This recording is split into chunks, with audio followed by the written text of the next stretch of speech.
When Ed O'Bannon sued and beat the NCAA in 2009 for the right to make money off of his own likeness, he embarked down a path that changed the landscape of college athletics and amateurism in all of sport forever. And though the NCAA, a seemingly bumbling, clueless, and corrupt institution, might be the loser in this antitrust lawsuit, they actually ended up ironically winning by a landslide. Today we're going to learn about the NCAA's accidental genius when it comes to paying players. Coming up right after this. Today's video is brought to you by SeatGeek. SeatGeek is an app that aggregates ticket prices from all over the web and gives them a score from 1 to 100. And on top of that, lets you see the view from your seats before you even buy. Download the SeatGeek app from the link below and use my code FPV at checkout and get $20 off your first order. SeatGeek. When you look for scandals in the NCAA, you don't have to look far to find them. From Johnny Manziel signing autographs to a full-blown FBI investigation into pretty much every major NCAA basketball program, it doesn't seem to matter that there are rules in place designed to stop things such as illegal payoffs, illegal benefits like prostitutes, illegal recruiting tactics, use of PEDs, and cheating in general. Oversimplified, the NCAA really only does the following: preserve amateurism in athletics, and have a governing body in place to administer the varying tournaments and championships to quote-unquote ensure fair competition. And with this framework, the NCAA is a money-making machine, which brought in a staggering $1 billion in revenue last year. So it's no mystery to why Ed O'Bannon sued the NCAA. But before we get to that and their sneaky intentions, we have to look at where all the money actually goes. According to the NCAA, a nonprofit organization, student athletes are at the heart of their mission. But then they list out where the money actually goes. 20% goes to, and this is verbatim, Division I schools to help fund NCAA sports and provide scholarships for college athletes. So basically right back into the school's athletic departments. 25% is spent in the form of performance bonuses and conference enhancements, some academic. 20% towards travel costs, championship operating costs, administration costs, and legal services. 21% distributed among Division I, II, and III schools in the form of grants and equal play for D1 basketball teams. And the remaining 15% is spent on a student assistance fund, which only says to meet D1 athletes' needs during their time in college, which will be important later, and for student athlete services, which includes catastrophic injury insurance, drug testing, which is the funniest joke I've ever heard, and postgraduate scholarships. As you can see, none of the items listed go to direct player compensation. If you categorize scholarships as remuneration, then what a business model the NCAA has. A shit ton of revenue and essentially free labor.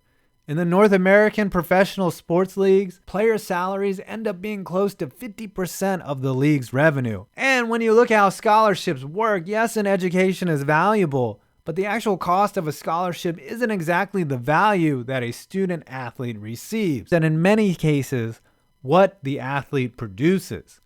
Which brings us back to compensation for the athletes and how the NCAA has brilliantly manipulated the system in their favor. The fundamental argument for Ed O'Bannon's lawsuit was that the NCAA unfairly did not allow him to benefit from his own likeness. O'Bannon's face and image was used in video games, plastered across television broadcasts, and many jerseys were sold with his name and number on it.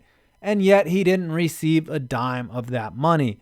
It doesn't matter that the NCAA is a nonprofit. That revenue was put in their coffers and under the guise that O'Bannon was an amateur athlete. Essentially, the rights to his own image were stripped from him as long as he was in college. It's easy to see why he actually won his lawsuit, because the system is absolutely unfair bullshit.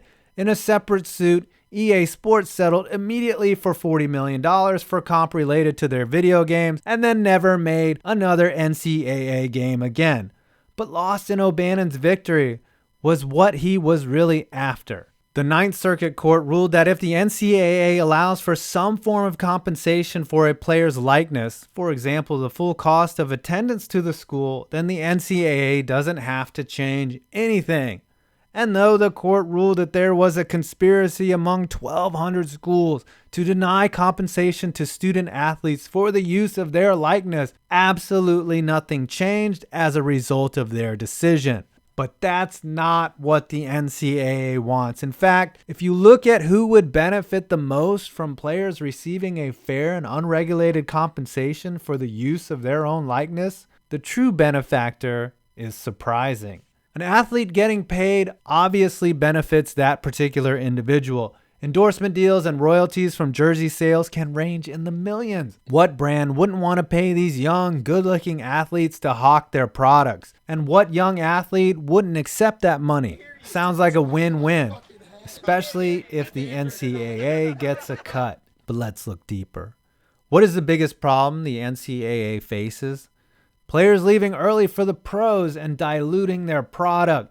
Part of the NCAA's appeal is that it can be seen as a developmental league for athletes that need to grow. But for the elite athletes, the NCAA is simply a requirement to get out of the way. As the pro leagues have proven time and time again, they will take a chance on a superstar if he is available and they think he is ready. The NCAA hates losing their cash cows, and what platform would allow players to get exposure, develop their talents, and be compensated fairly for it? Why, an organization that allows for their players to benefit financially from their own likeness. Top players would stay in school longer and make their schools more money. The last benefit to the NCAA is the centralization of power. Let's be honest. Who really controls this league? Trust me, it's not the UMBCs of this world. It's the Power 5 conferences, and those schools really want player compensation. Because as you can see in the money distribution from before, a large chunk of the revenue they generate is redistributed to schools and programs that have shit all to do with them. If players were allowed to benefit fully from their likeness, the big schools would cash in the most. Top recruits would rather go to a school with notoriety and a national TV audience. Schools could put together the best marketing package for an athlete that money could buy. The rich would get richer, the smaller schools would not be able to compete, and the coffers would be filled in a perverse system that finally acknowledges what it really is. A minor league for the pros that would no longer have anything to hide. Right, Herb? And we as fans would probably love this. And this whole time, the NCAA has made me think this was my idea, even though it was probably theirs all along. And they can thank the guy who sued them and beat them for it. Well, I hope you enjoyed this video. Please leave a like, comment, and subscribe for more interesting videos on sports. And of course, download the SeatGeek app and use my code FPV and get $20 off your first order. I'm 5 Points Vids, and you made it to the end of this video. Also, screw Exo Sports Media.